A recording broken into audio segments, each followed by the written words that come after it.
1 video title: Black CEO denied boarding her own private jet. What she pulls out next shocks. Imagine this. You're a successful Black CEO ready to step onto your private jet, and you walk into a swanky terminal thinking, today's just another day of conquering the world. But then it happens. You run into someone who doesn't see you for who you are. I'm Savannah Carter, and this is a story I need to share. It's about empowerment, pride, and the unexpected consequences when someone underestimated me and how I decided to fight back. So picture this. I'm at Corbett Field, a fancy terminal for private flights, all gleaming glass and polished marble, a place where dreams blend into reality. Everything feels exhilarating as I approach my jet, already envisioning my next big deal. But just as I'm about to board, I'm halted in my trottix by the terminal staff, and that's where things take a sharp turn. Enter Brandon. Oh, Brandon. He's this tall guy with a smug look on his face, and I could almost swear he was waiting to shoot down my every confidence with a single word. Ma'am, I need to see proof of ownership. Just like that. I blinked. Excuse me, I said, trying to process what could possibly justify his request. You need to prove that this jet is yours? Now imagine the sinking feeling, like the floor just dropped out from under me. I scanned my surroundings, catching sight of leather seats and the pilots patiently waiting to take off. All I could think was, I'm a Black woman in a power suit just trying to get on my own jet, and this guy thinks I need a permission slip to board my own life. His dismissiveness was written all over his face, and let me tell you, it fueled a fire inside me. So I did what anyone might do. I decided to take a stand. You realize who I am, right? I don't have to prove anything to you. I snapped back, my voice steady, though my heart was racing. I called my lawyer, my CFO, and shot out a text to a private equity buddy of mine. I could feel tension in the air, but I was not backing down. As I made those calls, a wave of chaos rippled through the terminal.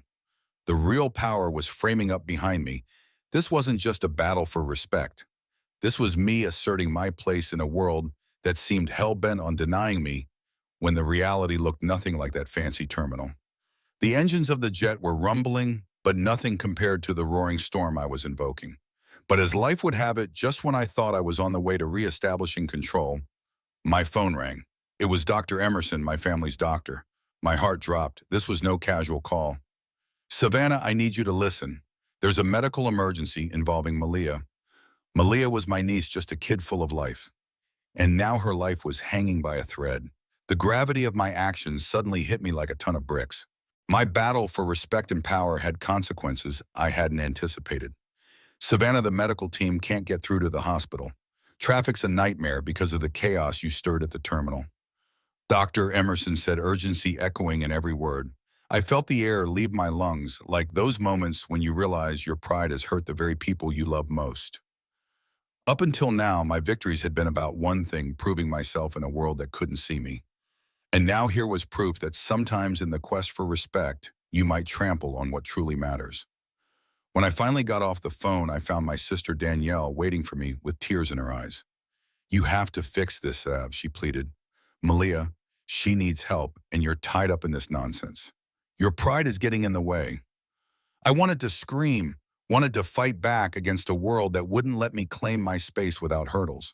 I was proud to be who I am, and I was tired of being underestimated. But at that moment, I also understood that asserting my power could burden those I cared about.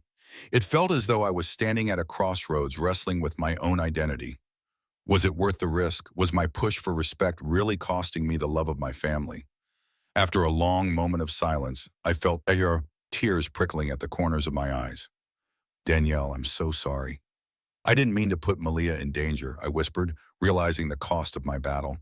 Pride feels good, but it can also be isolating, and I stood there feeling all of it crash down around me.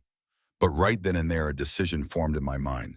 If I had the power to influence this moment, I had to harness it, not just for my respect, but for my family too. I reached for my phone again, dialing back my lawyer and asking for solutions instead of escalating chaos. Let me tell you, in shared vulnerability, we can find the bridge that connects personal ambition with love. An hour passed, but slowly we arranged for the medical team to be rerouted, and eventually help reached Malia. In the end, I boarded that jet with a swirl of emotions. Sure, I had taken a stand, but it had reshaped who I was in ways I hadn't expected. I learned that respect shouldn't come at the expense of others' safety or love. And sometimes the fight isn't just about standing tall, it's about knowing when to flex. I want to open this up to you now. Have you ever found yourself in a similar situation? Fighting for respect, but facing unexpected fallout? What's your take on the balance between pride and humility? I invite you to share your thoughts in the comments below. Let's chat about the complexities of respect power and the consequences they can weave into our lives. And hey, if you found this story resonant, share it and don't forget to subscribe for more tales of overcoming the odds. Because every comeback begins with a single step of courage, and your story matters. Thanks for listening, and I'll see you next time.